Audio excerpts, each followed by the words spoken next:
What is going on, everybody? Been a diehard Pistons fan since 2003 and starting to get cautiously optimistic about this Pistons team.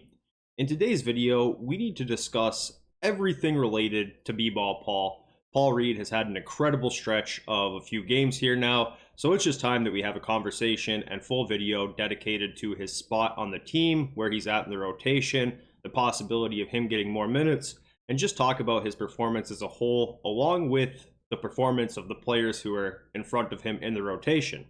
So first things first, kind of high level overview of Paul Reed right now. He has started off the year as our third string center. JB Bickerstaff has really not played him as a four, which means that he is stuck behind Jalen Duren, who is our starting center, and Isaiah Stewart, who is our backup center, not getting many minutes unless Stu or Duren have been injured.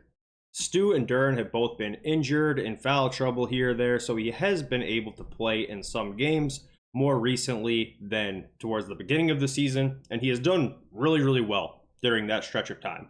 Currently today, he's averaging 12 minutes per game. He's played 18 games total.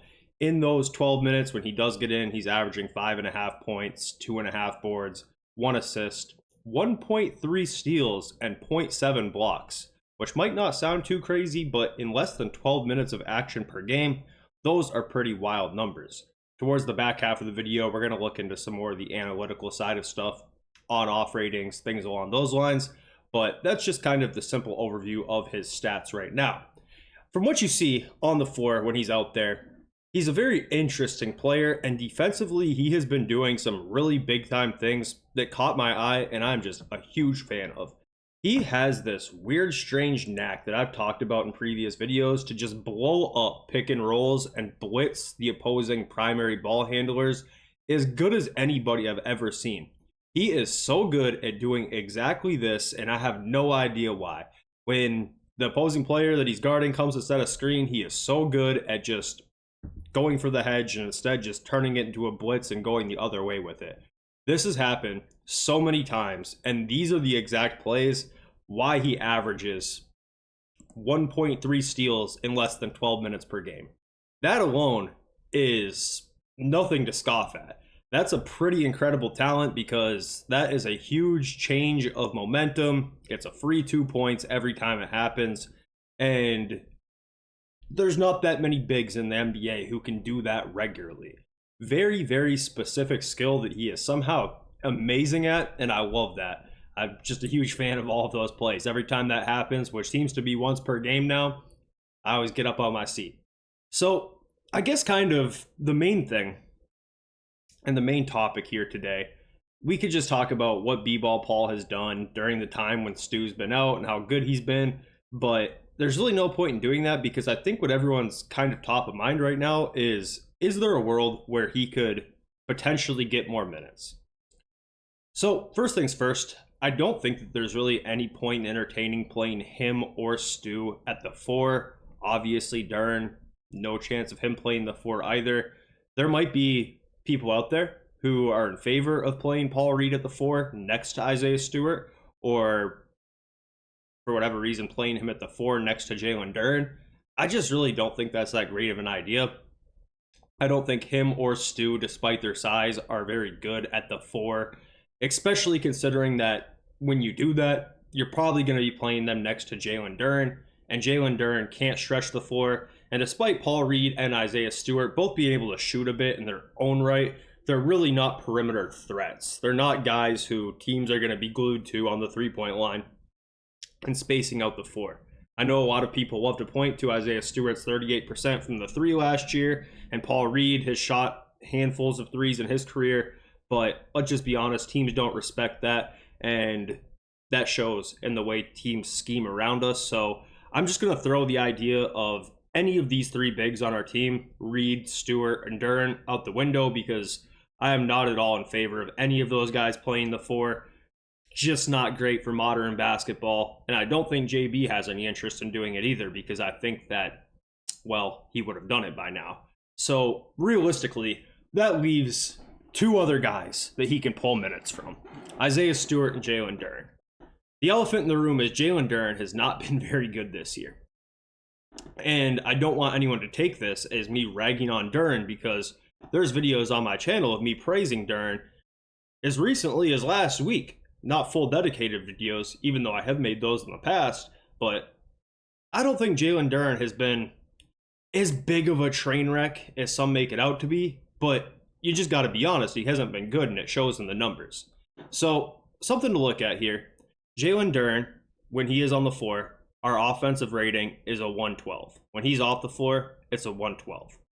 Okay? Stewart, when he is on the floor, our team's offensive rating is a 110, and our team's offensive rating when he is off the floor is 114.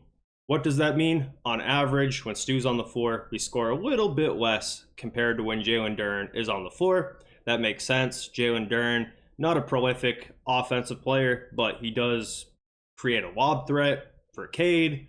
That's an easy way for the team to get buckets when he's on the floor. It just all kind of checks out. But then you have Paul Reed. When he's on the floor, our team's offensive rating is a 116. When he's off the floor, our team's offensive rating is a 112. That means that per 100 possessions, our team is scoring the ball more with Paul Reed on the floor than any other big. That makes sense, but you also do have to consider that Paul Reed has spent more of his time playing against other teams' bench units. So that's something to consider. Nothing to write home about, especially considering the fact that Paul Reed has played like 300 minutes this season. But when you look at the defensive ratings, the trend continues. When Jalen Duren is on the floor, our team's defensive rating is a 120. When he is off the floor, it's a 111. Yeah, that makes sense. That checks out. Jalen Duren has been pretty bad defensively, to say the least. And that is why when, I say I'm not trying to rag on Duren, but we got to be honest, he hasn't been good because he hasn't been good defensively. He just hasn't. We give up a ton of points when Jalen Duren is on the floor, and typically even just stubbing and Stu seems to alleviate some of those issues.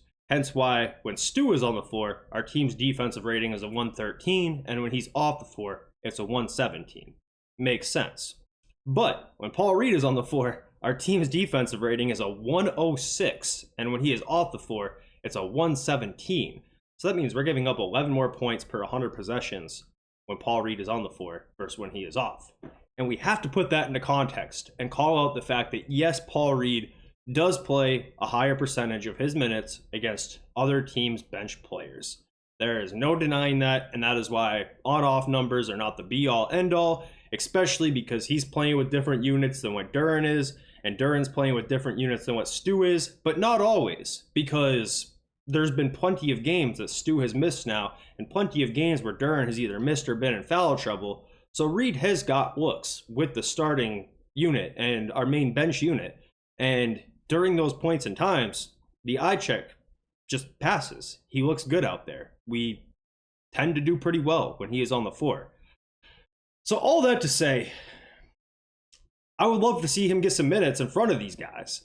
I don't really know how you do it. I'm not the biggest fan of just yanking guys around in their roles. I think there's a lot to be said for consistency in roles, guys having respect and trust with their coach to know what they're getting, where they're at on the hierarchy, and not getting their roles janked all around throughout the season. I think expectations from players for what they're going to be able to play and where they're at on the team should be something more set in stone than maybe what some would think. I'm not the biggest guy. I pull this guy out of the starting lineup the second he has a bad 10-game stretch, because that can cause more issues than it solves sometimes. But the proof is in the pudding when you're watching these games. Paul Reed's a player, and the Pistons should find a way to get him some minutes. And I guess all this to say, he probably should be getting some of Jalen Duren's minutes. That's really it. And that pains me to say because I'm a Jalen Duren believer. I'm a huge fan of Jalen Duren. I still think that he has a very bright future in the NBA. But currently, Paul Reed is playing so well, and Jalen Duren has been not playing as well as he probably even hopes for himself. His numbers are lower than they were his rookie year. Might be a way that we could finagle this rotation out to run three different bigs throughout the game and not have them share minutes. Just hypothetically, maybe Duren plays 20 minutes a night, Stu plays 20 minutes a night, Paul Reed plays 8 minutes a night. And if Paul Reed is playing really well and the momentum shifts when he's on the floor the way it has a lot of the previous games, maybe you leave him out there for a little bit longer, and then it starts to look a bit more like 18-18 14 or whatever the math is there, you know? Like, you don't really have to have it completely set in stone. But I'm just trying to think because there's really no great way to approach this. There really isn't. I've been thinking about it for a couple days now. There's just not a great way to approach it because I think you have three guys who are all worth playing, but they all play the five. And then if you say, okay, well, that makes Stu expendable, we can go ahead and trade Stu or we can trade Duren. Yeah, but then we only have 2 5s, and if one of them gets hurt or in foul trouble, then what are we doing? Playing Ausar at small ball 5, I guess? I don't know. Let me know what you guys think. I'll be interested to hear because, as you can tell, I've talked my way around in circles in this video because I really don't even know what to make of the whole situation. All that I know is that Paul Reed has played well enough that I don't really think it's right by him, and it's a bit of a disservice to be giving him DNPs at this point. So let me know what you guys think, and we'll catch up soon.